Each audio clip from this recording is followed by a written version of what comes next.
আমন্ত্রণ সবাইকে সমকালীন রাজনীতি ও নির্বাচন কেন্দ্রিক বিভিন্ন ঘটনা নিয়ে আরটিভির সরাসরি আলোচনা অনুষ্ঠান ইলেকশন কাউন্টডাউনে।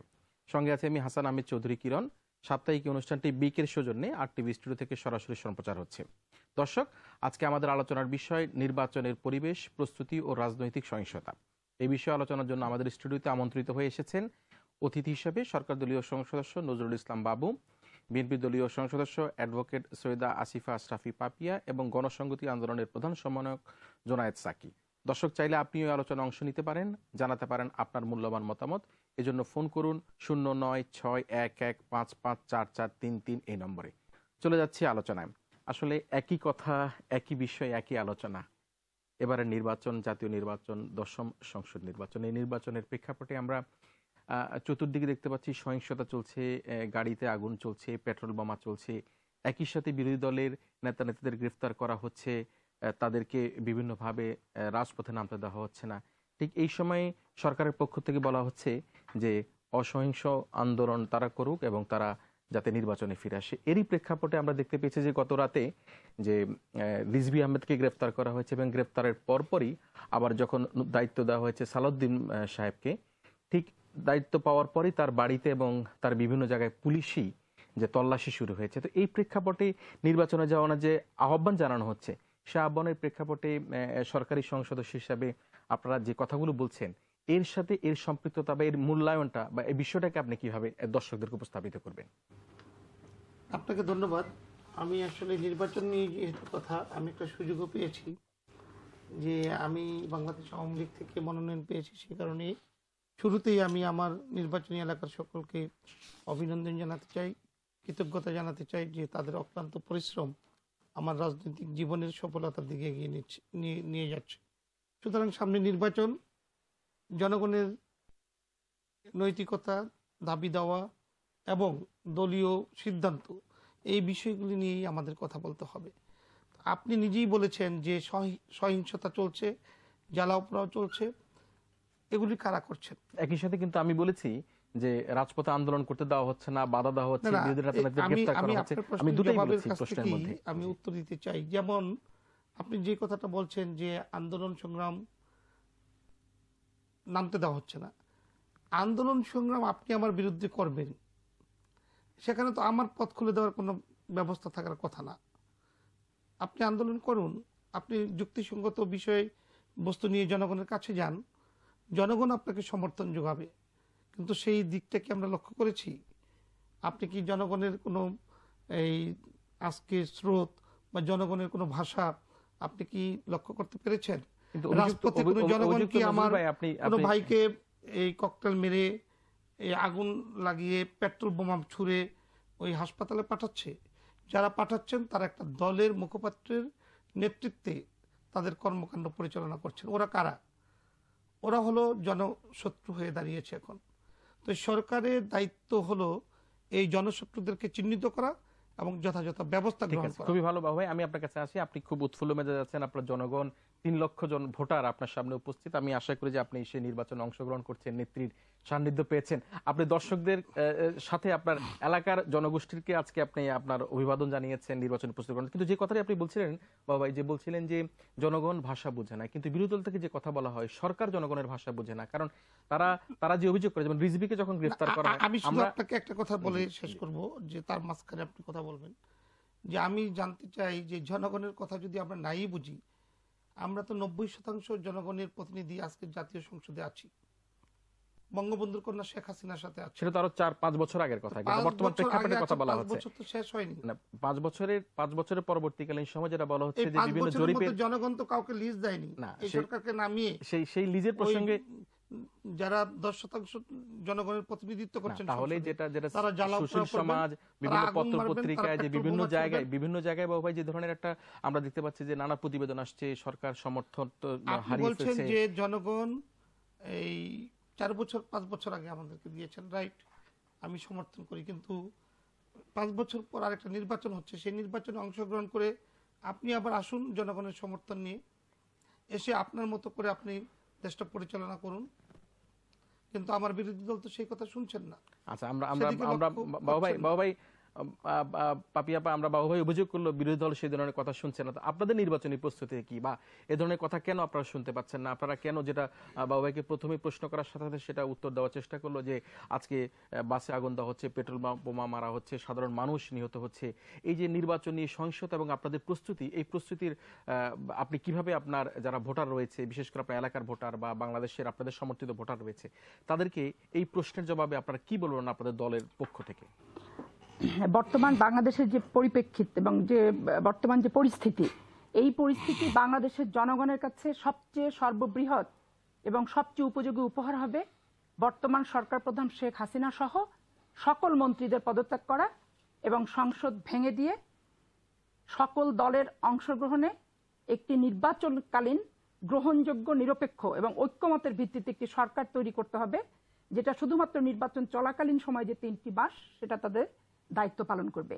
তো এই শ্রেষ্ঠ উপহারটা সরকার আজকে দিতে ব্যর্থ হয়েছে জনগণকে। সরকার তো সংবিধান অনুযায়ী চালাচ্ছে। হ্যাঁ, এই সংবিধান আপনি যে বলছেন, এই সংবিধানের সংশোধনীটা যেটা হয়েছে এটা একপাক্ষিক এবং নিজের মন মতো, এবং আমরা সংসদে যাই আর না যাই, যারা সংশোধনী কমিটিতে গিয়েছিলেন, বাংলাদেশের সুশীল সমাজ, বাংলাদেশের মানে 72 সালের সংবিধান প্রণেতারা অনেকে গিয়েছিলেন, তাদের কোনো প্রকার মতামত ওইখানে কিন্তু রাখা হয় নাই।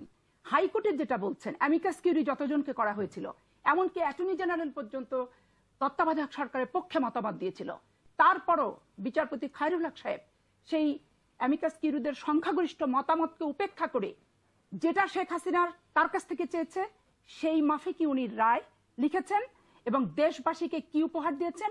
অগ্নিকুণ্ড উপহার দিয়েছেন। আজকে উনি একতরফা দোষারোপ করছে যে আমরা পেট্রোল বোমা মারছি, মানুষকে মারছি। আমি চ্যালেঞ্জ করে বলতে পারি যে এই সমস্ত পেট্রোল বোমা এবং হঠকারিতা যত সমস্ত ঘটাচ্ছে সুপরিকল্পিতভাবে সরকার, তার সংগঠন এবং তাদের প্রশাসনিক গোয়েন্দা সংস্থার লোককে দিয়ে ঘটাচ্ছে। কেন ঘটাচ্ছে? ঘটানোর প্রথম কারণ হচ্ছে বাংলাদেশ জাতীয়তাবাদী দল একটি জনপ্রিয় দল এবং জনপ্রিয় সংগঠন, এবং সকল দলের মতামতের ভিত্তিতে রাষ্ট্র পরিচালনা করে, এবং বিরোধী দলের শান্তিপূর্ণ একটি অবস্থান এত অত্যাচার নির্যাতনের পর আমরা প্রতিষ্ঠিত করতে সক্ষম হয়েছি। তাদের বিদেশি কিছু বন্ধু আছে, যে বন্ধুদেরকে তারা বোঝাতে চায় যে আমরা যদি ক্ষমতায় আসি, বিএনপি তালেবানের রাষ্ট্রে রূপান্তরিত হবে, জেএমবি হরকাতুল জিহাদ মৌলবাদ শক্তির উত্থান হবে। এই সমস্ত নাটকগুলি করছে শুধুমাত্র ওই সমস্ত বন্ধুদেরকে খুশি করানোর জন্য এবং বিএনপির ভাবমূর্তি নষ্ট করার জন্য। আজকে স্পষ্টভাবে উনি সংসদ সদস্য ছিলেন, উনাকে আমি স্পষ্ট, এখনো আছেন, যে যেহেতু 24শে জানুয়ারি পর্যন্ত সংসদের মেয়াদ আছে, আমি স্পষ্ট করে একটি কথা বলতে চাই যে আজকে মানুষকে লাশ বানাচ্ছেন আর শুধু বিরোধী দলকে নেতাদেরকে পাহারা দিচ্ছেন, রাস্তায় নামতে দিবেন না, পার্টি অফিসে যেতে দিবেন না, মিছিল করতে দিবেন না, করলে আপনারা সহিংসতার বিভিন্ন তথ্য পেয়ে যাচ্ছেন। আপনারা প্রশাসনের কি দায়িত্বে আছেন, কিভাবে দেশ চালাচ্ছেন, যে আজকে বাসে যখন পেট্রোল বোমা আঘাতে 20 জন 25 জন দগ্ধ হচ্ছে, 8 জন 10 জন মরে পুড়ে ছায়ে পরিণত হচ্ছে, সেই আলামত আপনাদের কাছে পূর্বাভাস কেন থাকে না? কেন আপনারা সেটা প্রতিরোধ করার ব্যবস্থা নেন না? তথ্য প্রযুক্তির এত উন্নয়ন হয়েছে, আর এই সমস্ত জায়গায় ব্যর্থতার পরিচয় দিয়েছে এই বর্তমান সরকার। আর আমাদের ঘাড়ে যতই এই সমস্ত দোষ চালাক, বাংলাদেশের মানুষ জানে যে বিএনপি কোনো সন্ত্রাস করেনি, কখনো কোনো সন্ত্রাস করে না এবং করতেও পারে না।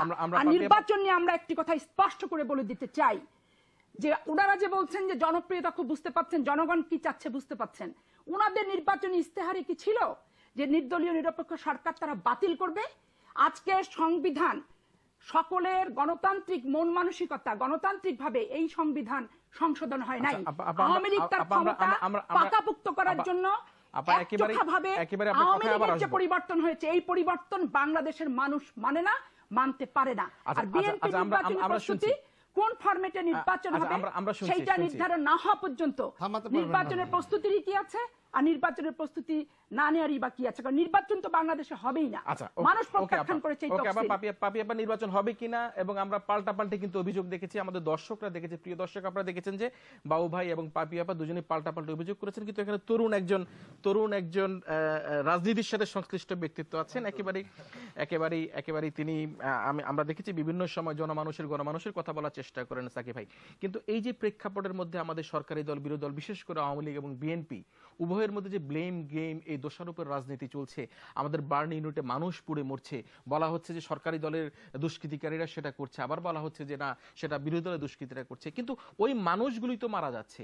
এই প্রেক্ষাপটে আমাদের এই উত্তরণের উপায়টা কি? এই দুই দলের থেকে, এই সংঘাতময় পরিবেশ থেকে উত্তরণের উপায়টা কি?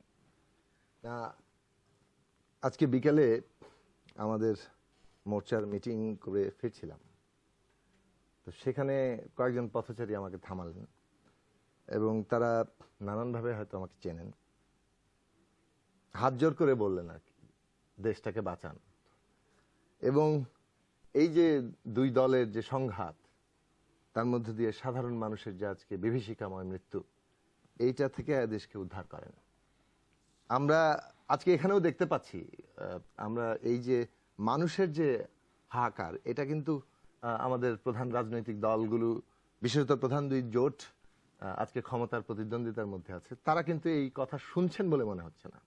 তাদের কোনোভাবেই এটা তাদের কাছে কোনো অ্যাপিল তৈরি করছে না। এখন আপনি বলছেন উত্তরণের উপায় কি? এক দল ক্ষমতায় থাকতে চাইছে এবং সাংবিধানিক ধারাবাহিকতার কথা বলা হচ্ছে, কিন্তু সংবিধান সংশোধন করা হয়েছে সেটা যেভাবে, তাতে নিজেদের ক্ষমতা রক্ষা করার একটা লক্ষ্য সেখানে খুব পরিষ্কার। কারণ পঞ্চদশ সংশোধনীর মধ্যে বিশ্লেষণ করলে এটা পরিষ্কার পাওয়া যাচ্ছে যে এই ধরনের বিশেষ দলীয় সরকার বাংলাদেশেও আগে ছিল না, পৃথিবীর কোথাও নেই।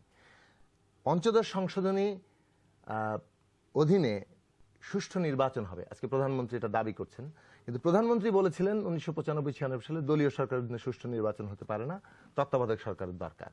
এখন ওই ধরনের দলীয় সরকারের চাইতো আরো অনেক বেশি, যে সরকার ক্ষমতায় থাকবে তার কাছে ক্ষমতার কুক্ষিগত রাখার আরো অনেক বিধানাবলী রেখে যে বিশেষ ব্যবস্থা আজকে করা হয়েছে, তার অধীনে কেন সুষ্ঠু নির্বাচন হবে তার কিন্তু কোনো জবাব আমাদের কাছে নাই।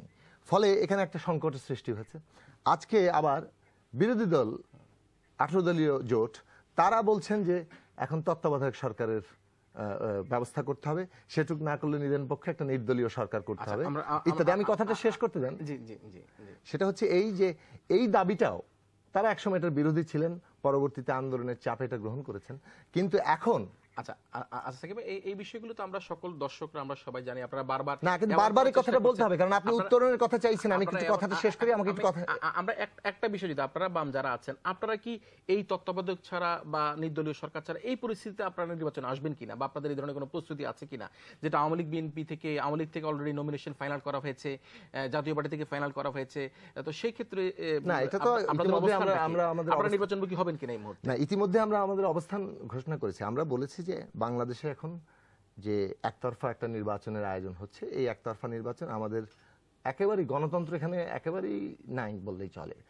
যতটুকু ন্যূনতম একটা গণতান্ত্রিক ব্যবস্থা আছে, সেই গণতান্ত্রিক ব্যবস্থার জন্য ভয়াবহ হুমকি স্বরূপ হবে, এবং এই একতরফা নির্বাচন আমাদের জন্য আরো অনেক বেশি সংঘাতময় অস্থিতিশীল অবস্থা। এই মুহূর্তে আপনার নির্বাচনে যাওয়ার কোনো পরিকল্পনা আছে কিনা? ফলে আমরা বলেছি একতরফা নির্বাচন এটাকে বাতিল করতে হবে। আমরা বাবুবাইয়ের কাছে আসি। বাবুবাই একেবারে প্রথম দিক থেকে খুব একটা উত্তর দেওয়ার সুযোগ পাই না। বাবা, আমরা যে কথাটা বলছিলাম সেটা ছিল গিয়ে যে আমরা সংবিধানের কথাটা বলছিল পাপিয়া আপা, এবং একই সাথে আমাদেরকে সাকিব ভাই বলছিল এই কথাটা, সংবিধানে সংশোধন করা হয়েছে, এবং ডক্টর কামাল অতি সম্প্রতি গতকাল বা পরশু একটা মন্তব্য করে তিনি রোশানলও পড়েছেন মাননীয় প্রধানমন্ত্রী। এবং এই যে আমাদের বুদ্ধিজীবীরা, আমাদের সমাজের যারা মাথা উঁচু করে কথা বলে, সেই লোকগুলোও কিন্তু কথা বলতে গেলে এক ধরনের বিব্রতকর অবস্থায় পড়ছে। এই বিষয়টা সংবিধান নিয়ে আপনাদের পক্ষ থেকে কিভাবে উত্তর দিবেন? কিরণ ভাই, আমি যখন কথা বলি আমি খুব সত্য কথা বলি এবং সঠিকটা বলার চেষ্টা করি। আপনি আজকে বুদ্ধিজীবীদের তালিকা নিয়ে আসছেন, যারা বুদ্ধিজীবী যখন গণতন্ত্রকে পিছিয়ে মারছিল, যখন গণতান্ত্রিক নেত্রী দুইজনকেই গ্রেপ্তার করা হয়েছিল, যখন আমাদের রাজনৈতিক নেতাকর্মীদেরকে এই সেনাবাহিনী সেদিন ধরে নিয়ে গিয়েছিল, তখন ওই বুদ্ধিজীবীরা কোথায় ঘুমিয়েছিলেন, কোথায় ছিলেন তারা? আপনি যেই মোর্চার কথাই বলেন, সাকিব ভাইয়ের বাম মোর্চার কথাই বলেন, এই দেশের গণতন্ত্র, এদেশের গণতন্ত্র রক্ষায়, এদেশের ভবিষ্যৎ নির্ধারণে ওনাদের ভূমিকাটা কি, প্রতি উত্তরটা কি? নির্বাচন করব না, এই যদি হয় তাহলে তো গণতন্ত্রের খবর হচ্ছে। এই সাধু বাক্য আমরা সবাই বলতে পারি, কিন্তু যারা আজকে আপনাদের কাছে বিশিষ্ট ব্যক্তি, যাদের নাম নিয়ে আপনারা বারবার বলেন বিশেষ তালিকা, ওনাদেরকে কিন্তু আমরা নির্বাচনে অনেকবার দেখেছি, জনগণ কিন্তু তাদের দিকে তাকিয়েও দেখেনি, বাক্সেতে কিন্তু তাদের ভোট পড়ে না। সুতরাং তারা এটা কি বামদেরকে ইঙ্গিত করছেন? No no no no mention to বাম। আমি আপনার স্টেট ডক্টর কামাল হোসেনদের কথা বলেন আর এরকম বুদ্ধিজীবীর যে তালিকা বলেন, লাইন বলেন, ওনাদের কথাই বলি। ওনারা দেশটাকে রক্ষা করতে চায়, রক্ষা করতে গিয়ে তাদের ভূমিকাটা কোথায়? যখন গণতন্ত্র হাইজ্যাক হয়, যখন উদ্দীপনা মানুষগুলো আমাদের নেতা নেত্রীকে গ্রেপ্তার করে, মিথ্যা অপবাদ দিয়ে কারাগারে পাঠায়, তখন ওনাদের বক্তব্য কি ছিল? নিশ্চয়ই ভুলে যাননি। সুতরাং দেশের আজকের যে সমস্যা, এই সমস্যা নিয়ে যখন ওদের সাথে আপনারা কথা বলেন, তখন আমার মনে হয় যে ওনারা যে কথাগুলি বলছেন শুধু বলার জন্য বলছেন। আপনি বলুন তো, নির্বাচন যদি না হয় তাহলে সংবিধানের অবস্থাটা কি দাঁড়াবে, রাষ্ট্রের অবস্থাটা কি দাঁড়াবে, সেটা নিয়ে কোনো কথা নেই। আমরা সিদ্ধান্ত নিয়েছি, যেমন সাকিব ভাই বললেন, আমরা সিদ্ধান্ত নিয়েছি বাম মোর্চা নির্বাচন করবে না। নির্বাচন না করে বিএনপি কি সমস্যার সমাধান দিবে? আচ্ছা ঠিক আছে, আমি আপনার কাছে হাত জোর করে পিপলস ধরেছেন আজকে দেশটা থেকে এই ধরনের সংকট উত্তরণ করে রক্ষা করার জন্য ওনাকে বলেছেন। উনি কি রক্ষা করবেন এইভাবে নির্বাচনে না যেয়ে? আচ্ছা ঠিক আছে, ভালো কথা। আমরা সাকিব ভাই যেটা বলেছেন, আমি এখানে একটু কথা বলি। জি জি জি। প্রথমত জিনিসটা আমরা কিন্তু, আপনি আমার কথাটা শেষ করে আমি সংক্ষেপে বলবো। প্রথমত আমরা কিন্তু বলেছি যে একতরফা নির্বাচন যেটা হচ্ছে, আমি শেষ করি। আপনি জয়েন করেন, বিএনপি জয়েন করবে, হ্যাঁ, আপনার জয়েন করার প্রত্যেকের সকলের অংশগ্রহণের ভিত্তিতে একটা নির্বাচন। আমার কথাটা শেষ করতে দেন, ঝগড়াঝাটি করে তো লাভ নেই। করব আর বেগম খালেদা জিয়ার ওই অনৈতিক দাবিকে আমি প্রাধান্য দিয়ে নির্বাচন ছেড়ে দিব, এটার নাম কি? না, কিন্তু একটা নির্বাচনের মধ্যে যখন যে সরকার দায়িত্বে থাকে, একটা নির্বাচনের মধ্যে সকল দলের অংশগ্রহণ নিশ্চিত করা দায়িত্বে না, নির্বাচন কমিশন রয়েছে। নির্বাচন কমিশনকে আপনারা তো সাংবিধানিকভাবে এবং নির্বাচন কমিশনকে যেভাবে একটা আজ্ঞাবহ করে রেখেছেন, তার মধ্যে দিয়ে সকল দলের নির্বাচনে অংশগ্রহণ তো হচ্ছে না।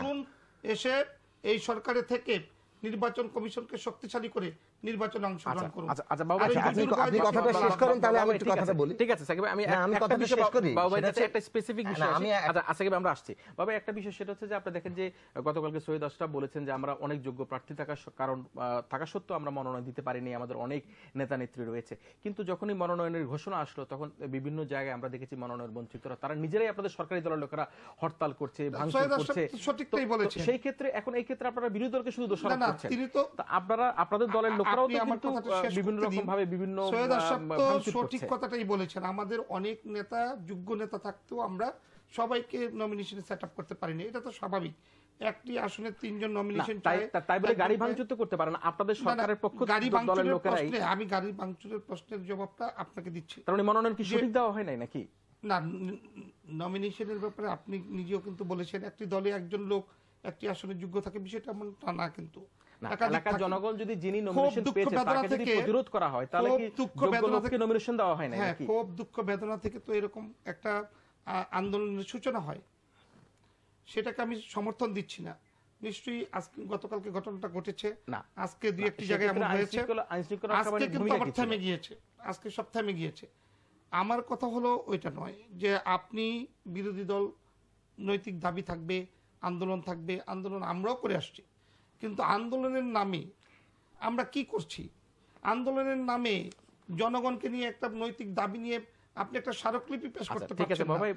আপনার সাথে জনগণ নেই, ব্যানার ধরার লোক নেই, 4 জন আসবেন, বোম মারবেন, পালিয়ে যাবেন, আর তাদের প্রতিনিধিত্ব করবেন যারা, তাদেরকে পুলিশ খুঁজতে পারবে না। তাদের এই প্রেস ক্লাবে দাঁড়িয়ে যিনি বলবেন 2-4টা গাড়ি বাংলে চলবে না, আরো কিছু করে দিতে হবে, তার মানে জ্বালিয়ে দাও, পুড়িয়ে দাও, ছারখার করে দাও, বাংলাদেশ লাল সবুজের পতাকা রাখার কোনো প্রয়োজন নেই, ওই জামাত শিবিরদেরকে নিয়ে আমরা দেশ পরিচালনা করব, রক্তের হুলি খেলা খেলবো, এটা আমরা চেয়ে চেয়ে দেখবো। এর জন্য জনগণ আমাদেরকে ভোট দিয়েছে? নিশ্চয়ই নয়। আমি পরিষ্কার বলছি, এই সকল ভাঙ্গাচুরা চিন্তা চেতনা এবং এই অগ্নিসংযোগ এগুলি পাকিস্তানরা করেছিল। তারা যা শিক্ষা নিয়েছেন সেই শিক্ষা অতীত ভুলে যাক। সঠিক পথে এসে নির্বাচন করুক, গণতন্ত্রকে প্রাধান্য দেখ। বিএনপির যদি জনগণ তাদেরকে রাজপথে কোনো সমর্থন নেতা নেত্রী নাই, তারা কোনো লোক নাই, কোনো কোথাও সমাগম নেই। নাই, কোথাও কিছু নাই। কিন্তু আমি পাপিয়াপা আপনার কাছে আসি, আপনারা তো অবরোধ দিচ্ছেন এবং রেলের লাইন তুলে ফেলা হচ্ছে, সেখানে দেখা যাচ্ছে যে সারা বাংলাদেশ বিচ্ছিন্ন হয়ে যাওয়ার মতো একটা উপক্রম হচ্ছে, তৈরি হচ্ছে। কিন্তু সেই এমনই এক প্রেক্ষাপটে কিন্তু আজকে গতকালকে মাননীয় প্রধানমন্ত্রী কিন্তু তার ভাষণে সুস্পষ্টভাবে বলেছেন যে আপনাদেরকে স্বরাষ্ট্র মন্ত্রণালয় সহ বিশেষ যা চান তাই দেওয়া হবে। তাহলে নির্বাচনে আপনাদের আসতে বাধা কোথায়? এবং যে অভিযোগ করা হচ্ছে যে আপনাদের রাজপথে তো কোনো রকম কোনো নেতা নেত্রীকে দেখা যাচ্ছে না, আপনাদের অ্যাক্টিভিটিস নাই। তো এই ক্ষেত্রে আপনাদের করে বলতে বিষয়টা চাই যে নির্বাচনকালীন যে অন্তর্বর্তীকালীন সরকারের প্রধান যদি আমাদেরকে দেওয়া হয়, আমরা দেব না সেটা। আমরা গ্যারান্টি চাই নির্দলীয় নিরপেক্ষ নির্বাচন এবং সকল দলের অংশগ্রহণ নিশ্চিত করতে হবে। আমি কাকে পছন্দ করলাম না সে এতিম, আর আমি লুলো ল্যাংড়া নিয়ে থাকবো। আজকে কমিউনিস্ট পার্টি যদি এতিম হয়, যা সত্য লুলা, এর সত্য ন্যাংরা, তো লুলা আর ল্যাংড়াকে নিয়ে যদি উনি সর্বদলীয় বলতে পারেন যে সকল দলের অংশগ্রহণে নির্বাচন হচ্ছে, আর কমিউনিস্ট পার্টি থেকে শুরু করে আদার্স পার্টির ওনার কাছে কোনো মূল্য নেই। আজকে দেশ জাতির বিষয়ে আপনি প্রশ্ন করলেন, ছাত্র রাজনীতি করে এসছেন। ডক্টর কামাল হোসেন শেখ মুজিবুর রহমানের পার্লামেন্টের ফরেন মিনিস্টার ছিল। হ্যাঁ, তাতে কি হয়েছে? শুধু আপনি কি সেটা হচ্ছে সবচেয়ে গ্রহণযোগ্য? তারপরে ব্যারিস্টার রফিকুল হক সাহেব, ব্যারিস্টার রফিকুল হক সাহেব, আমি টকশোই করছি, ব্যারিস্টার রফিকুল হক সাহেব 111 সময় শেখ হাসিনা ওয়াজেদ, আপনি ব্যক্তিগত অ্যাটাক করবেন না। আমার কথা আপনার কথা আসতে হতে পারে, আপনার দলে আপনার দলের নেতা নেত্রীরাও কিন্তু আপনার সম্পর্কে বলেছে। আপনার কোনো কথা আমি ইন্টারফেয়ার করিনি। আমি তো আচ্ছা, অবশ্যই এখন দেখেন ডক্টর রফিকুল হক, ব্যারিস্টার রফিকুল হক সাহেব শেখ হাসিনা ওয়াজেদের আইনজীবী ছিলেন, বেগম খালেদা জিয়ার আইনজীবী ছিলেন, এবং দুই দলের সবচেয়ে নীতি নির্ধারণী লোকের আইনজীবী ছিলেন। এবং আজকে 111 যখন আসছে, আমরা রাজনীতিবিদরা টক শোতে যেতে পারি নাই। কে গেছে? ওই নুরুল কবির সাহেবরা গেছে, আশাফুদ্দৌলারা গেছে, বিভিন্ন পত্রিকার সম্পাদকেরা গেছে, মানব জমিনের মতিউর রহমানরা গেছে। তারাই কিন্তু দুই নেত্রীকে রক্ষা করেছে এবং ওই সরকারের যে অগণতান্ত্রিক সরকারের অশুভ কর্মকাণ্ড নিয়ে তারাই কিন্তু টকশো করেছে। আজকে তাদের কথাবার্তা সরকারের পছন্দ হচ্ছে না। পছন্দ যেহেতু হচ্ছে না, কাকে মইকার খালু হনুরে, কাকে বলছে অপদার্থ, কাকে বলছে যে আপনি যদি বিশিষ্ট ব্যক্তি হন আমি কি অবশিষ্ট। এখন শেখ হাসিনা ওয়াজেদ নিজেকে ছাড়া উনি বাংলাদেশের কোন শ্রেণীর কোন মানুষ, কোন নাগরিকের প্রতি তার আস্থা এবং বিশ্বাস নেই। এটা তার একটি মানসিক প্রবলেম। এই মানসিক প্রবলেমের জন্য গোটা দেশ জাতি তো সাফার করতে পারে না। আমি শেষ করে আমি কিন্তু আপনার কথা ইন্টারফেয়ার করিনি। আচ্ছা, তারপরে উনি আরেকটা কথা বললেন যে আমাদের পতাকা নেওয়ার লোক নাই, ব্যানার নেওয়ার লোক নাই। দেখেন, 2006 সালে লগি বৈঠার আন্দোলন হয়েছে শুধুমাত্র ঢাকা কেন্দ্রিক, কিন্তু বাংলাদেশ জাতীয়তাবাদী দল তৃণমূল পর্যায় পর্যন্ত ইন্টেরিয়র এলাকা, ইউনিয়নে ইউনিয়নে, ওয়ার্ডে ওয়ার্ডে আজকে অবরোধ কর্মসূচি পালন করা হচ্ছে এবং শত শত হাজার হাজার মানুষ মিছিলে অংশগ্রহণ করছে। আজকে গোপাল বাহিনীকে দিয়ে, এই ছাত্রলীগ যুবলীগকে দিয়ে সমস্ত ঢাকাটাকে শুধু যদি মনে করা হয় বাংলাদেশ, আর ঢাকার জনগণকে যদি মনে হয় 380, এটা বোকার স্বর্গে বাস করা ছাড়া অন্য কিছু কিন্তু এখানে নেই। কিন্তু আপনাদের ঢাকা শহরের মধ্যে আমরা অবশ্যই যাব। আমরা নিরপেক্ষ নির্দলীয় নির্বাচনের গ্যারান্টি চাই প্রথম। আর আপনার কথাতে আমি বিশ্বাস করব না। আপনি আমাকে বিশ্বাস করেন না। প্রত্যেকটা জায়গায় সহিংসতা হয়েছে, প্রত্যেকটা জায়গায় ব্যালট বাক্স ছিনতাই হয়েছে, প্রত্যেকটা দিয়ে লক্ষ লক্ষ মামলা আজকে হাইকোর্টে রয়েছে অমীমাংসিত অবস্থায়। এই সরকারের সবচেয়ে বড় ব্যর্থতা হচ্ছে যে ইউনিয়ন পরিষদ, পৌরসভা নির্বাচন, সিটি কর্পোরেশন নির্বাচন প্রত্যেকটা জায়গায় সংকট সৃষ্টি হয়েছে এবং তৃণমূল পর্যায়ে ব্যালট বাক্স ছিনতাই ছিল না, সেটা পর্যন্ত হয়েছে। আর স্থানীয় নির্বাচন, জাতীয় নির্বাচন,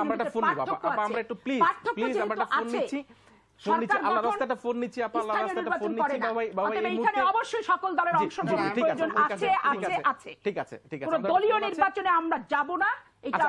আমরা আসছি। প্রিয় দর্শক, আপনি আপনার নাম বলে আপনার প্রশ্নটি করুন। হ্যাঁ ভাইয়া, আমি আজাদ বলছিলাম ঢাকা মিরপুর শেওড়াপাড়া থেকে। বলুন। আমি একটু বাবু ভাইকে একটা কোশ্চেন করতে চাচ্ছিলাম। বাবাই শুনতে পাচ্ছেন? হ্যাঁ বাবু ভাই বলেন। আমি একটা কোশ্চেন করতে চাচ্ছিলাম আপনাকে, সেটা হচ্ছে বাংলাদেশ আওয়ামী লীগ এই দেশের সবচাইতে জনপ্রিয় একটি দল, যেটা প্রতিষ্ঠাতা সব সময় আমরা যাকে মনে করি এই দেশের মানুষের সর্বশ্রেষ্ঠ বাঙালি হিসেবে বঙ্গবন্ধু। কিন্তু এই গত 5 বছরে আমরা যত উন্নয়ন দেখেছি, স্বাধীনতাোত্তর 40-45 বছরেও এত উন্নয়ন হয়নি। এই ব্যাপারে কারো কোনো সন্দেহ নেই। দর্শক আপনি স্পেসিফিক প্রশ্নটি করুন। প্রশ্ন হচ্ছে, জি, প্রথম কোশ্চেন হচ্ছে, এত উন্নয়ন কাজ করার পরে আপনারা কেন ক্ষমতা ছাড়তে ভয় পাচ্ছেন? এটা কি ভয় না লজ্জা? আচ্ছা, নিশ্চয়ই দর্শক, ধন্যবাদ আপনাকে। নিশ্চয়ই প্রশ্নটি আমাদের বাবু ভাই বুঝতে পেরেছেন। দর্শক, নিচ্ছি একটা ছোট্ট বিরতি, ফিরছি কিছুক্ষণ পরেই। আমাদের সঙ্গে আছেন, আপনারা দেখেছেন যে 3 জন আমাদের অতিথি রয়েছেন, আমাদের সঙ্গে অতিথি হিসেবে রয়েছেন। আমরা প্রশ্নের উত্তর বিরতির পরে দিব। আমরা আশা করি যে আপনারা আমাদের সাথেই থাকবেন। ধন্যবাদ আপনাদেরকে। আমরা ফিরে আসছি কিছুক্ষণের মধ্যেই।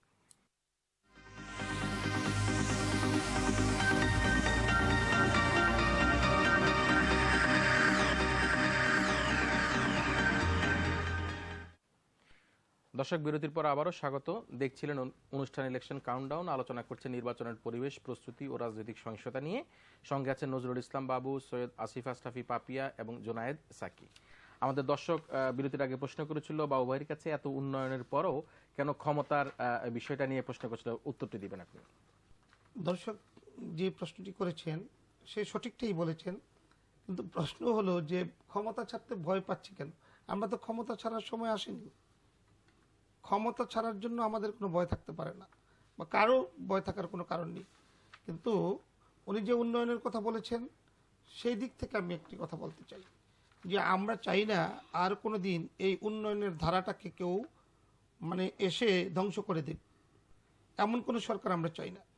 জনগণের পছন্দের সরকার, নির্বাচিত সরকার আসবে, এবং সেই সরকার নির্বাচনে আসার জন্য এই সরকারে থাকাকালীন সময় আমাদের যা যা করা দরকার আমরা তাই করছি। সেটা যদি বিএনপি নির্বাচনে এসে জয়লাভ করতে পারে, জনগণের ম্যান্ডেট নিয়ে ক্ষমতা আসতে পারে, ভেরি গুড। আমরা তো বিএনপিকে বলছি না যে অগণতান্ত্রিক সরকার, ওনারা গণতান্ত্রিক পন্থায় নির্বাচিত হয়ে আসবেন। ওনারা যদি জনগণের ম্যান্ডেট নিয়ে আসতে পারেন, এই উন্নয়নের ধারাটা অব্যাহত রাখবেন, এটা আমরা আশা করছি।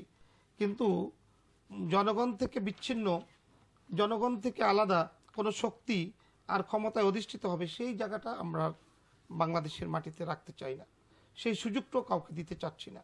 সেই জন্যই সংবিধানের সংশোধন। এটা আজকে পাপিয়াপা এখানে আছেন, উনিও সংসদ সদস্য। ওনারা কিন্তু যখন সংশোধন হয়, টিম হয়, কমিটি করা হয়, সংসদ থেকে যখন স্পিকার কমিটি করে দিয়েছেন, তখন কিন্তু তারা জাতীয় সংসদে ছিলেন, এখনও আছেন, তখন কিন্তু কোনো প্রতিবাদ আসেনি। তখন কিন্তু তারা সংসদে গিয়ে এর ভিন্ন কোনো প্রস্তাব সেখানে উপলব্ধি করার জন্য কোনো সুযোগ নিতে নেন নাই। তো আজকে যেভাবে এই বলছেন যে কেউ এটাকে সমর্থন দিচ্ছে না, বিষয়টা কিন্তু অ্যাকচুয়াল তা নয়। এটা একটা সুন্দর শাসনতন্ত্র। আর আমরা মনে করি যে আমাদের গঠনতন্ত্র বলেন, দলীয় গঠনতন্ত্র বলেন, জনগণের চাহিদা বলেন, সবই কিন্তু জনগণের কল্যাণময় একটি রাষ্ট্র গঠন করার লক্ষ্যে। যদি তাই হয়, সেখানে আমরা চাই নির্বাচিত প্রতিনিধি সর্বক্ষেত্রে এখানে প্রতিনিধিত্ব করবে। সেই সুযোগটাই আমরা এই সংবিধানে সন্নিবেশিত করেছি। এটা কিন্তু জনগণের অধিকার। নিশ্চয়ই দর্শক আপনার উত্তর পেয়েছে, কিন্তু একটা বিষয় মনোনয়ন নিয়ে যদি আমরা আসি, একটু আমরা ঠান্ডা মাথায় যদি বিষয়টা নিয়ে চিন্তা করি, সেটা হচ্ছে মনোনয়ন শেষ হয়েছে, আমরা দেখেছি যে বিতর্কিত আবুল হোসেন সাহেবকে মনোনয়ন দেওয়া হয়নি। আবার আমরা অন্যদিকে দেখেছি যে কবরী সারোয়ারকে সেখানে মনোনয়ন না দিয়ে সেখানে পুনরায় আবার বিতর্কিত শামীম ওসমানকে মনোনয়ন দেওয়া হয়েছে। একে খন্দকারের মতন একজন পরীক্ষিত ব্যক্তিত্বকে, যিনি মুক্তিযোদ্ধার ইতিহাস রচনা করার মতো একজন ব্যক্তি, উপসেনা প্রধান ছিলেন, এবং এই ধরনের ব্যক্তিদেরকে কিন্তু আপনারা মনোনয়ন দিতে পারেননি। যেমন একে খন্দকার নিয়ে আমরা জানি না এখনো পর্যন্ত কোনো রকম কোনো তার এলাকায় বা কোথায় কোনো বিতর্ক নেই। তো এই অবস্থায় আপনি মনোনয়ন নিয়ে কোনো মূল্যায়ন করার, যদিও আপনি বলতে পারেন যে আপনি মনোনয়ন পেয়েছেন, আপনার সমর্থন রয়েছে, নেত্রী আপনাকে পছন্দ করেন, কিন্তু সার্বিক মূল্যায়নের ক্ষেত্রে বিষয়টিকে আপনারা কিভাবে দেখবেন? না, আপনি সঠিক প্রশ্নটাই আমাকে করেছেন, কিন্তু আমি বলতে চাই যে দলের এ টু জেড এই বিষয়টা কিন্তু দলের যারা প্রধান এবং দলের যারা বিভিন্ন কর্মকাণ্ড পরিচালনা করেন তারাই ভালো বুঝেন, তাই না? তাই দলের মুখপাত্র হিসাবে সাধারণ সম্পাদক দায়িত্ব পালন করছেন মাননীয় প্রধানমন্ত্রী, দলের প্রধান। এছাড়াও কিন্তু আমাদের এই নির্বাচন, মনোনীত প্রার্থী নির্বাচন করার জন্য আমাদের পার্লামেন্ট বোর্ড রয়েছে। পার্লামেন্ট বোর্ড যাকে যখন উপযুক্ত মনে করে যে নির্বাচনে জয়লাভ পাশাপাশি এটা আসলে জনগণের বাবা আপনি image- একেবারে সঠিক কথাই বলছেন যে আপনাদের পার্লামেন্টারি বোর্ড রয়েছে সেটা কিন্তু দর্শকদের একটা কিউরিওসিটি আছে আমরা এই অনুষ্ঠানে হ্যাঁ, আসার দর্শক আগে যদি মনে সেই করেন- কারণের জন্য আমি আরেকটা বিষয় আপনার সাথে একটু সংযোগ করি সেটা হচ্ছে আপনি দেখেন যে কালো বিড়াল খ্যাত সুরজিৎ সেনগুপ্তকে কিন্তু নমিনেশন দেওয়া হয়েছে সেখানে 4 জন মন্ত্রীকে তাদের নিয়ে কোনো আলোচনা ছিল না সমালোচনা ছিল না ইতিপূর্বে তাদেরকে নমিনেশন দেওয়া হয় নাই তো এই যে আপনি বললেন যে মনোনয়ন বোর্ড রয়েছে না, না, সেই nomination board একজন মানুষের ব্যক্তি মধ্যে সারা জীবন যারা আপনাদের পেতে হবে না, বিষয়টা এমন- যারা এমন আপনাদের না কিন্তু সমর্থক ভাই, রয়েছে তাদের মধ্যেও যে কিন্তু এক ধরনের এখানে প্রশ্ন উত্থাপন হচ্ছে আমাকে একবার নমিনেশন দিয়েছেন, আমি জয়লাভ করেছি। এবছর যদি আমাকে না দিতেন তাহলে দল থেকে আমি যে বিচ্ছিন্ন হয়ে যাব বিষয়টা কিন্তু এমন নয় যে একজনকে বারবার নমিনেশন দিতে হবে, এরকম নাও হতে পারে। না সেক্ষেত্রে পার্লামেন্টারি বোর্ডটা কি সমালোচনার ঊর্ধ্বে হতে পারে কিনা জি? মানে পার্লামেন্টারি বোর্ডটা কি সমালোচনার ঊর্ধ্বে কিনা যে পার্লামেন্টারি বোর্ডটা না, রয়েছে সমালোচনার ঊর্ধ্বে নয়, তবে দলীয় বিষয় তো এই বিষয়টা নিশ্চয়ই দলের ভালো মন্দ বিচার, এখানে অনেক সময় আর্থিক বিষয় থাকে মাসেল পাওয়ার থাকে কিভাবে সে ধরনের কিছু মাসেল পাওয়ার এখানে কিছু না, এখানে কিন্তু জনগণের ভোটটা দরকার, জি। তাই না? আমার কাছে যদি মনে হয় যে আপনি মাসুলমেন কিন্তু পিপলস যদি তাকে ভোট দিয়ে জয়লাভ করায়, না সেক্ষেত্রে কবরী সারোয়ার তেমন প্রতিকূলতার মধ্যেও তিনি জয়লাভ করেছিলেন সেখানে শামীম ওসমানকে নমিনেশন দেওয়া হয়েছে আপনার পার্শ্ববর্তী আমি জানি না আপনার ইলেকশনে সেটার এফেক্ট পড়ে কিনা সেটা আপনি ভালো বলতে পারবেন আপনার এলাকা নিয়ে কিন্তু সেই ক্ষেত্রে এই যে বিষয়গুলো সেখানে মনোনয়ন বোর্ড কিভাবে তারা চিন্তা করেছে যে কাদেরকে নমিনেশন দেওয়া হবে এখানে কি শামীম ওসমান যেই আসনে মনোনীত হয়েছেন সেই আসনটি কবরীর আসন, ফতুল্লাহ, সিদ্ধিরগঞ্জ। এই আসনে কিন্তু শামীম ওসমান বিগত দিনে এমপি ছিলেন, 96-এ তিনি এমপি ছিলেন এবং তখন তিনি বিপুল ভোটেই জয়লাভ করেছিলেন। এরপর আরেকটি নির্বাচন তিনি করেছিলেন, তিনি জয়লাভ করতে পারেননি। এবছর সেই বিবেচনা থেকেও তো না কিন্তু তার উপরে তো অনেক ধরনের অভিযোগ ইতিমধ্যে উত্থাপিত হয়েছে ত্বকী হত্যা সহ বিভিন্ন রকম নানা রকম বিষয়গুলো তাকে নিয়ে কিন্তু আমরা গণমাধ্যমে বিভিন্ন সময় দেখেছি এমনই এক প্রেক্ষাপটে এই বিষয়টাকে একেবারে আপনি আমার মনে হয় আপনি একজন রাজনীতিবিদ হিসেবে না আপনি যদি মনে করেন একেবারে মূল্যায়ন করেন সেই বিষয়টাকে আপনি কিভাবে দেখবেন আমি যদি এইভাবে চিন্তা করি যে শামীম ওসমান একজন ছাত্র নেতা ছিলেন, তিনি 3বার নির্বাচিত এই তুলারাম কলেজের ভিপি ছিলেন, তিনি একটা রাজনৈতিক পরিবারের সন্তান, তার মধ্যেও ভুল থাকতে পারে, আমি বলি না যে ভুল করেছেন, ভুল থাকতে পারে, সেইটাকে যদি সে ওভারকাম করতে পারে তাহলে নিশ্চয়ই দলের প্রয়োজনে এবং রাজনৈতিক কর্মময় জীবন চিন্তা চেতনার মধ্যে আমরা যদি চিন্তা করি তাহলে তো নমিনেশনটা সে পায়, তাই না? তার মানে তার বাবা এমপি ছিলেন, তার দাদা এমপি ছিলেন, তিনি নিজে এমপি ছিলেন এবং তারপরে তিনি সিটি কর্পোরেশন একটা নির্বাচন করেছেন দলের এই তার মানে তার মানে শামীম ওসমান এমন একটা সময় যখন ত্বকী হত্যার মতো মানে অভিযোগ তার দিকে আছে। না, ত্বকী হত্যাকাণ্ডটি কিন্তু ঘৃণিত, তাই না? আমরা সবাই মনে করি, তবে ত্বকী হত্যাকাণ্ডের সাথে সে সম্পৃক্ত কিনা সেই বিষয়ে কিন্তু সিদ্ধান্ত নিবে আদালত। যাই হোক, আপনি আলোচনা করেন। আপনি কি আমাকে আলোচনা করতে? জি ঠিক আছে, আপনি শুরু করছিলেন কিছুটা শুরু করছিলেন। না, আমি আপনার কাছেই প্রথমে বলছি, আমি যদি আলোচনা করি কথা বলছেন শামীম ওসমানের বরাদ্দ আছে সেটা একটু নির্দিষ্ট করে আমি প্রসঙ্গে আপনি বলছিলেন সেটাও আপনি বলেন। একই সাথে বলি এই যে এখন চলছে এর আসলে কি হচ্ছে এই নির্বাচনের আগে না, যে আলোচনাই করি আমার মনে হয় যে আমি এর আগে যে আলোচনাগুলো উঠেছিল তো সে সময় খুব চট করে কয়েকটা ইয়ার কথা বলি যে জরুরি আইন এসছে এবং সেই জরুরি আইন বিষয়ে কারা কথা বলেছে, আমরা কি করেছি। মানে গত 2007 সালের 11ই জানুয়ারি বাংলাদেশে যে জরুরি আইন কায়েম হয়েছে তার বিরুদ্ধে প্রথম মিছিলটা আমরাই করেছিলাম, আমি নিজে করেছি, সেই মিছিলে ছিলাম এবং পুলিশের বাধার সম্মুখীন আমাদের আপনারা কি করেছেন এবং আমরা সেই লড়াইটা চালিয়েছি, কিন্তু বাংলাদেশে অগণতান্ত্রিক শক্তির বিরুদ্ধে লড়াই করেছি। আমরা যেটা বলেছি যে একতরফা নির্বাচন যেটা আজকে হচ্ছে অর্থাৎ সকল দলের অংশগ্রহণের ভিত্তিতে হচ্ছে না, এটাই বাস্তবতা। সেই একতরফা নির্বাচনটা বাংলাদেশের জন্য ক্ষতিকর হবে এবং বর্তমান সরকার জঙ্গিবাদের উত্থানের কথা মানে বলছেন। এই একতরফা নির্বাচন এবং মধ্য দিয়ে যদি আওয়ামী লীগ আবারও ক্ষমতায় এভাবে থাকে তাহলে তার মধ্যে দিয়ে এই জঙ্গিবাদেরও উত্থান ঘটার সম্ভাবনা আছে। ফলে সেই দিক থেকে আমরা যেটা বলছি যে যখন যে সরকারে থাকে তার দায়িত্ব হচ্ছে সকল দলের অংশগ্রহণের মধ্যে দিয়ে নির্বাচনের ব্যবস্থা করা এবং বিশেষভাবে এই সরকারের উপর বেশি দায়িত্ব বর্তায়, কেননা ত্রয়োদশ সংশোধনী বাতিল করে পঞ্চদশ সংশোধনীর মাধ্যমে একটা নির্বাচন কেন্দ্রিক যে একটা মানে যে সংকট কিংবা পরস্পরের যে মতভিন্নতা এইটা তাদের দ্বারা সৃষ্ট, ফলে তাদের এখানে একটা সমাধানের পথ খুঁজতে হবে। এখন আপনি আমাকে বলতে পারেন যে আপনারা তো ভোট পান না, আপনাদের পেছনে কয়জন লোক আছে, অতএব আমাদের কথার গুরুত্ব কি। কিন্তু আপনারা যারা ভোট পাচ্ছেন, আপনারা যারা দুই দল পালাক্রমে বাংলাদেশ শাসন করছেন, তারা এমন অবস্থায় বাংলাদেশটা নিয়ে এসছেন, তারা কিন্তু রাষ্ট্রটাকে অকার্যকর করে ফেলছেন, রাষ্ট্রটাকে চালিয়ে নিয়ে যাওয়ার যে একটা ব্যবস্থা এইটুকু আজকে অবস্থা না, ডেডলক সিচুয়েশন তৈরি করছেন এবং দেশের মানুষ, আমার কথাটা একটু শেষ করতে দিবেন, আমি খুব বেশি সময় নিব না। দেশের মানুষ আজকে রাস্তায় আগুনে পুড়ে মারা যাচ্ছে। তাহলে এইখানে আমাদেরকে বাংলাদেশের গণতান্ত্রিক ব্যবস্থার সংকটটা কি এটা গভীরভাবে ভাবতেই হবে। আমরা পরস্পর যদি নিজেদের অবস্থানের যে অনরতা দেখানো হচ্ছে, একদল ক্ষমতায় থাকতে চাইছে, আরেক দল ক্ষমতায় যেতে চাচ্ছে, এই পরস্পরের স্বার্থের সীমার মধ্যে যেভাবে আমাদের সমগ্র আলোচনা সীমাবদ্ধ, তাতে বাংলাদেশের ভবিষ্যৎ, গণতন্ত্রের ভবিষ্যৎ তো মানে নাই, রাষ্ট্রের অস্তিত্বটাই এখানে হুমকি স্বরূপ। সে কারণে আমি বলছি একটা 1 মিনিটে কথা শেষ করব।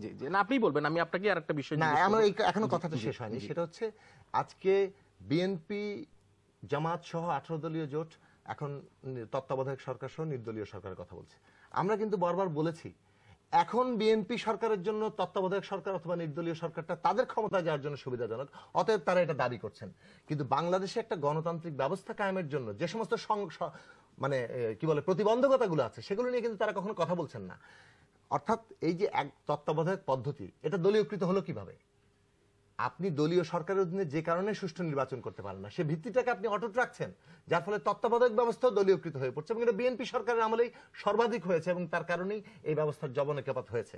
তাহলে এই যে একটা তত্ত্বাবধায়ক ব্যবস্থার দাবি, এটা বাই ডেফিনেশন, আমি এটার বিস্তারিত যাচ্ছি না, এটার বাই ডেফিনেশন, বাই ডিফল্ট এটা একটা অগণতান্ত্রিক ব্যবস্থা। এর মধ্যে দিয়ে আমাদের এখানে আপাতত একটা সমাধান হতে পারে, কিন্তু আপনি প্রতি 5 বছর অন্তর এই রাজনৈতিক তামাশা বন্ধ করতে পারবেন না। রাজনৈতিক তামাশার উৎপত্তি হচ্ছে রাষ্ট্র ক্ষমতাটাকে আমরা লুটপাটের হাতিয়ার বানিয়েছি, টাকা পয়সা বানানোর হাতিয়ার বানিয়েছি, এবং এটা যতক্ষণ থাকবে ততক্ষণ কেউ ক্ষমতা ছাড়তে চাইবে না। আমি একটু কথা শেষ করি, কথাটা 1 মিনিটে শেষ করব বলেছি। ঠিক আছে, 1 মিনিট প্রায় শেষ হয়েছে। আচ্ছা সাকিব ভাই, একটা বিষয় সেটা হচ্ছে আপনি বলেছেন যে লুটপাটের হাতিয়ার হিসেবে রাজনীতিকে তারা ব্যবহার করছে, এবং একদল ক্ষমতায় যেতে চাচ্ছে, একদল ক্ষমতায় ছাড়তে চাচ্ছে না। এই আমাদের প্রেক্ষাপটে গত 22 বছরে বাংলাদেশের রাজনীতি আমরা দেখেছি ঠিক এমনই এক অবস্থায় 91 থেকে এই পর্যন্ত আমরা দেখেছি। সেই প্রেক্ষাপটে এই পরিস্থিতিতে আপনারা জনগণের কাছে কি বিকল্প উপহার হিসাবে বা কি বিকল্প মেসেজ হিসাবে আপনারা দিতে চান? যদি বাবু ভাই বলছিল যে আপনারা এক ধরনের ব্যর্থতা, জি, এক ধরনের ব্যর্থতার মধ্যে আপনারা এখন আছেন, সুযোগ দেন, এখানে গণতান্ত্রিকভাবে আলোচনা হওয়া উচিত।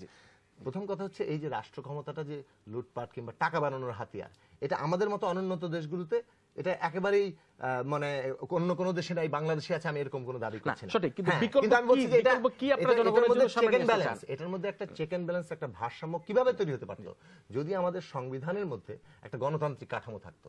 কিন্তু আমাদের সংবিধানে প্রধানমন্ত্রীর কাছে এমন ক্ষমতা কেন্দ্রীভূত যে এখানে কোনো গণতান্ত্রিক প্রতিষ্ঠান দাঁড়ায় নেই। আজকে নির্বাচন কমিশনকে বলছেন, এটাই তো একটা ডিফেক্টো সরকার হতে পারতো নির্বাচনকালীন সময়ে, কিন্তু আপনি নির্বাচন কমিশন সাংবিধানিকভাবেই প্রধানমন্ত্রীর আজ্ঞাবহ, বিচার বিভাগ দাঁড়ায় নেই, পার্লামেন্টে সব হাত তোলা এমপি। অতএব আমি বিস্তারিত যাচ্ছি না, এই যে সাংবিধানিক স্বৈরতন্ত্র আমাদের সংবিধানের মধ্যে আছে, এটাই কিন্তু আমাদের প্রধান বাধা। কিন্তু এইটাকে নিয়ে কোনো কথা বলছেন না। আজকে 2 জন এমপি এখানে আছেন, তারাও কথা বলতে পারবেন না, কেননা কথা বলতে গেলে তাদের 2 দলে আবার যেভাবে তাদের মানে নেত্রীদের হাতে ক্ষমতা কেন্দ্রীভূত আছে, তারা কথা বললে তাদের পরের দিন অবস্থান থাকবে কিনা সেটা একটা মুশকিল ব্যাপার। ফলে আমাদের গণতন্ত্র নিয়ে আমরা কোনো কথা আলোচনা করতে পারছি না। 2 এমপি আছেন না, আমি বাবুর কাছে আসছি, বাবুর কাছে বাবা উনি এমপিদেরকে হাত তোলা এমপি বললেন, এই বিষয়টাকে আপনি কিভাবে দেখছেন? পার্লামেন্টের সিস্টেমটা, পার্লামেন্টে উনি যদি যান হাত তুলতে হবে না, না হাত তোলা বলতে আজ্ঞাবাও হাত তোলা বুঝিয়েছেন তিনি, না বুঝে তুলবে না উনি হাত তোলা ভোটাধিকার নাই, অর্থাৎ কেন বলা হয়েছে এটা আপনি, আর যখন হাত তোলা বাবু ভাই 70 অনুচ্ছেদের অনুযায়ী আপনি নিজে জনগণের প্রতিনিধি হিসেবে নির্বাচিত হয়ে আসেন, কিন্তু আপনি ভোট দিতে পারেন না, এই কথা না কেন ভোট দিতে পারেন? আমি তো ভোট দিয়েই বাতিল করেছি। আচ্ছা আমি এবার বলি, জি জি, আমি যখন কথা যেহেতু দুই পক্ষের হয়ে গেল, যে টক শো তথ্য উপাত্ত প্রয়োজন আছে এবং দেশের পরিস্থিতি, জনগণের প্রতি দায়িত্ববোধ, এটি চিন্তা করতে হবে। প্রথম বিষয়, আমার সাথে টক শো করতে ভালো লাগছে না, আমার দলে আমার কি অবস্থান, আমি নিশ্চয়ই নজরুল ইসলাম বাবুর দল করি না, নজরুল ইসলাম বাবু আমার দল করে না, অথবা আমার দলের খবরও তার রাখার কথা না, তার দলের খবর আমার রাখার বিন্দুমাত্র আগ্রহ উদ্দীপনা কোনো কিছু নাই। টক শো ব্যক্তিগতভাবে আক্রমণ করাটা একবার আমার জন্য অপরাধ বলে আমি মনে করি, এবং এইটা আজকে যে টক শো সিন ক্রিয়েট করলো, ভবিষ্যতে এরকম পুনরাবৃত্তি না করাটাই শ্রেয় হবে বলে আমি মনে করি একজন দায়িত্বশীল ব্যক্তির জায়গা থেকে। আচ্ছা, প্রথম কথা হচ্ছে, যেদিন এই সরকার শপথ নিয়েছিল সেদিনই তারা 2021 সাল পর্যন্ত তাদের ভীষণ ছিল। আজকে সংবিধান সংশোধনে আমরা যাইনি, কোন ব্যক্তির মনোবাসনা পূর্ণ করার জন্য এজেন্ডা সুনির্দিষ্ট না করে কোন সংশোধনে আমরা কেন উপস্থিত হব, এটা হচ্ছে প্রথম কথা। দ্বিতীয় কথা হচ্ছে, বিরোধী দলে থাকলে আওয়ামী লীগ যা চাবে সেটা জনগণ করে দিতে বাধ্য, আর ক্ষমতাসীন দল থাকা অবস্থায় যেটা চাবে সেটা বাংলাদেশের মানুষ মেনে নিতে বাধ্য। এই ধরনের মনোবৃত্তি পোষণ করা গণতান্ত্রিক মনোবৃত্তি কিন্তু নয়। এই তত্ত্বাবধায়ক সরকার 1994 সাল থেকে 96 সাল 173 দিন হরতাল দিয়েছিল তারা, এবং পদত্যাগ পর্যন্ত করেছে। উপনির্বাচন দিয়ে 6ষ্ঠ সংসদ নির্বাচন করতে হয়েছে। তারপরে দেখা গেছে যে বিএনপি এইটা বিষয় নিয়ে প্রথমে আপত্তি ছিল, যেহেতু বাংলাদেশে নজিরবিহীন ঘটনা ছিল পৃথিবীর ইতিহাসে। পরবর্তী পর্যায়ে যখন জনগণ সম্পৃক্ত হয়েছে, বিএনপি দেখেছে, তখন কিন্তু এককভাবেই সংসদে পাশ করে দিয়েছে। পাশ করে দিয়ে কি খারাপ কাজ করেছিল সেদিন? জনগণের প্রতি শ্রদ্ধাশীলতা ছিল এবং গণতন্ত্রের প্রতি আস্থা ছিল, যে যেই ভোট যাকে খুশি তাকে মানুষ দিতে চাচ্ছে, আমার পদ্ধতিটা করে দিতে আপত্তিটা কোথায়? কিন্তু দেখেন, নির্দলীয় সরকারের অধীনে তারা নির্বাচনে আসলো নাকি, বলতে দিতে হবে, লেট মি ফিনিশ। নির্দলীয় সরকারের অধীনে তারা নির্বাচনে আসলো, এসে নির্দলীয় সরকার প্রথাটা তারা বাতিল করে দিল। আজকে শেখ হাসিনার অধীনে নির্বাচন আওয়ামী লীগের এমপিরা মানে বলে আমি মনে করি না। আমরা জানি, আর জনগণ জানে, আমি আরেকটি কথা বলতে চাই, এই মনোনয়ন যে দিয়েছে আওয়ামী লীগ, যে মনোনয়ন দিয়েছে, 3টা ক্রাইটেরিয়াকে তারা প্রধান ধরেছে। একটি হচ্ছে সন্ত্রাস করতে হবে, দ্বিতীয় হচ্ছে টাকা থাকতে হবে, আর তৃতীয় হচ্ছে এই অন্ধের মতো তৈলমর্দন করতে হবে। আজকে আমি স্পেসিফিক আপনাকে কয়েকটি কথা বলতে চাই। 164 এর স্বীকারোক্তি ছিল যে শামীম ওসমানের পরিবার ত্বকীকে হত্যা করেছে। এরপরও শামীম ওসমানের মতো একজন সন্ত্রাসীকে কেন মনোনয়ন দেওয়া হয়? প্রথম কারণ হচ্ছে 96 সালে যখন আওয়ামী লীগ ক্ষমতা এসেছিল, 98 সালে কাঁচপুর ব্রিজের কাছে বেগম খালেদা জিয়ার উপরে গুলি চালিয়েছিল। কে চালিয়েছে? এই শামীম ওসমান চালিয়েছে। তাহলে এখন তো সর্বদলীয় নির্বাচন যেহেতু হচ্ছে না, ব্যালট বাক্স ছাপ্পা সিল আর ব্যালট বাক্স ছিনতাই নির্বাচনই হবে, তাহলে এখন সন্ত্রাসী দরকার, সন্ত্রাসী নিয়ে এসছে। আজকে চকরিয়াতে এমন একজন ব্যক্তিকে নমিনেশন দেওয়া হয়েছে, যে এই যে আমাদের গতকালকে যে জানাজা ছিল, গায়েবানা জানাজা, বিডিআর বিজেপি পুলিশের সামনে গুলি করে প্রকাশ্য 3 জনকে হত্যা করেছে, এবং এই 5 দিনের আন্দোলনে সে 5 জনকে প্রকাশ্যে হত্যা করেছে। অস্ত্র আইনে মামলা হয়ে মাসের পর মাস, বছরের পর বছর জেল খেটেছে। আমি লালপুর বাগাতিপাড়ার কথা বলতে চাই। আওয়ামী লীগের প্রবীণ নেতা মমতাজকে হত্যা করেছে তার ভাই কালাম, কিন্তু মামলার আসামি করেছে বিএনপি নেতাদেরকে। সেই ব্যক্তিকে, ঠিক আছে, বুঝতে পারছি আপা, বুঝতে পারছি। আমি এখন স্পেসিফিক একটা জায়গা আসি সন্ত্রাসী যে এখানে আছে, একটু মনোনয়ন তার দখলই আছে। এটা আপা ঠিক আছে, নির্বাচন তো খুবই সন্নিকটে। এখন আপনারা এই যে আন্দোলন এবং আপনারা রাজপথে অবরোধ যেগুলি করছেন, তো নির্বাচনের প্রস্তুতি এবং যদি নির্বাচন হয় তাহলে সেক্ষেত্রে আপনারা কি ধরনের? নির্দলীয় নিরপেক্ষ সরকারের অধীনে সকল দলের অংশগ্রহণে নির্বাচন যদি হয়, সেই প্রস্তুতি আমাদের আছে, কিন্তু প্রহসনের নির্বাচনে অংশগ্রহণ করার কোন প্রকার মনোবৃত্তি, মনোবাসনা আমাদের নেই। প্রস্তুত রয়েছেন এক কথায়, আপনারা প্রস্তুত রয়েছেন তলে তলে নির্বাচনে, সরকারের অধীনে নির্বাচন এবং সকল দলের অংশগ্রহণ। আপনারা তলে তলে নির্বাচনের সমস্ত প্রস্তুতি নিয়ে রেখেছেন। তলে তলে কেন? একটা রাজনৈতিক সংগঠন 4.5 বছর পার হয়ে গেছে। ওকে, ধন্যবাদ। আমরা শেষ মুহূর্তে আসছি। এই নির্বাচন যদি হয়, যেটি বলছে একতরফা নির্বাচন, একদলীয় একরোখা নির্বাচন, প্রধানমন্ত্রীর নেতৃত্বে নির্বাচন, এই নির্বাচন কি গ্রহণযোগ্য হবে কিনা? নির্বাচন গ্রহণযোগ্য হবে কি হবে না, এটা তো জনগণের কাছে, তাই না? এটার পুরস্কার এবং তিরস্কার দুইটাই কিন্তু জনগণের কাছে। জনগণ যদি আপনাকে নির্বাচন করতে, তো কেউ মানা করেনি, মানা করেছেন? নিশ্চয়ই না। এখানে একদলীয় নির্বাচন বারবার বলছেন, এখানে কিন্তু রাষ্ট্রীয় ক্ষমতায় ছিল এরশাদ সাহেব, উনিও নির্বাচনে অংশগ্রহণ করছেন, অন্যান্য দল করছেন, বিএনপি করছেন না। 18 দল নামে যে ওনাদের পেট সর্বস্ব একটি জোট রয়েছে, তারা যেতে চাচ্ছেন না, কিন্তু তারা নির্বাচন করবেন না, তারা যে নির্বাচন করছেন না তা কিন্তু নয়, এটাও দেখার বিষয়। তারাও নির্বাচনে আসবেন, কারণ নির্বাচনে না এসে তো বিকল্প একটু বলুন। জি, নির্বাচনে না এসে তো এই দেশের জনগণের কল্যাণ করার কোনো সুযোগ নেই। যদি জনগণের কল্যাণ চান, যদি রাষ্ট্রের কল্যাণ চান, যদি বাংলাদেশটাকে গণতান্ত্রিক রূপে রূপায়ণ করতে চান, তাহলে নিশ্চয়ই নির্বাচনে আসবেন। আর যারা এটা চাইবেন না, যারা জনগণের কল্যাণে থাকবেন না, যারা, আমি শেষ করছি, যারা এই নির্বাচনকে আজকে প্রহসন বলতে চায়, তারা জামাত শিবির তাদের পকেটে চলে গিয়েছেন। এই মোহ যতদিন না কাটবে ততদিন পর্যন্ত ওনাদের বক্তব্য এরকমই থাকবে। যেদিন এই মোহ কেটে যাবে, তখন সবাই ঠিক মতোই এসে নির্বাচনটা করবে। এই জামাত শিবিরের কারণেই আজকে বাংলাদেশের অবস্থা এরকম। আর বিএনপি রাজনৈতিকভাবে আমি মনে করি দেউলিয়াপন্ন হচ্ছে। আমি এখনো বলবো যে একই কথা বলবো বারবার, যে দেশ বিদেশে আর বাংলাদেশে নয়, সারা পৃথিবীর মানুষের কাছে এই নির্বাচন গ্রহণযোগ্য হবে যখন জনগণ নির্বাচনের পক্ষে থাকবে, এবং সেই ব্যবস্থাই হয়েছে। এখন জনগণ নির্বাচনের পক্ষে, হাজার হাজার জনগণ নেমে এসেছে নির্বাচনে। ঠিক ঠিক আছে বাবা ভাই, আমরা শুনছিলাম আপনি বলছিলেন যে বিএনপি দেউলিয়াপন্নর দিকে যাচ্ছে এবং দেউলিয়া হয়ে যাচ্ছে, এমন একটা অবস্থা প্রেক্ষাপটে বিএনপি রাজনীতি ধাবিত হচ্ছে আপনি বলেছেন। আমি সাকিব ভাইয়ের কাছে আমাদের একেবারে শেষ মুহূর্তগুলো, এখানে জামাত শিবিরকে দায়ী করেছে, তাদের সঙ্গ রয়েছে, তারা তাদেরকে ত্যাগ করতে পারছে না। এক্ষেত্রে এরশাদের যে হেয়ালি চরিত্র, যে বিষয়টা কিন্তু আমরা দেখতে পাচ্ছি, আমরা 90-এর গণ আন্দোলন করেছি, স্বৈরাচারকে সরিয়েছি, এই এরশাদের হেয়ালি চরিত্র নিয়ে আপনার পক্ষ থেকে এই বিষয়ে দর্শকদের বলার কি আছে? জামাত ইসলামীর রাজনৈতিক ভবিষ্যৎ কি হবে সেটা তো 1971 সালে মীমাংসিত হয়ে গিয়েছিল। একেবারে 30 সেকেন্ডের মধ্যে। যারা বাংলাদেশের অস্তিত্বের বিরোধিতা করেছে, জামাত ইসলামী এখন বাংলাদেশের রাজনৈতিকভাবে আবার সামনে এসেছে। এটাও এসছে আমাদের শাসক দলগুলোর রাজনৈতিক দেউলিয়াপনার কারণে।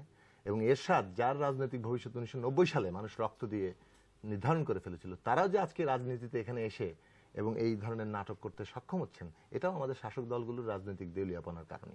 আমি বলছি, আমাদের দেশে এই যে কোটি টাকার নির্বাচনী ব্যবস্থা, পেশি শক্তির নির্বাচনী ব্যবস্থা, কাদের কত বিদেশি কানেকশন আছে তার জন্য নির্বাচনী ব্যবস্থা, এটা কিন্তু আওয়ামী লীগ যেমন করছে, বিএনপিও একই রকম ভাবেই করবে।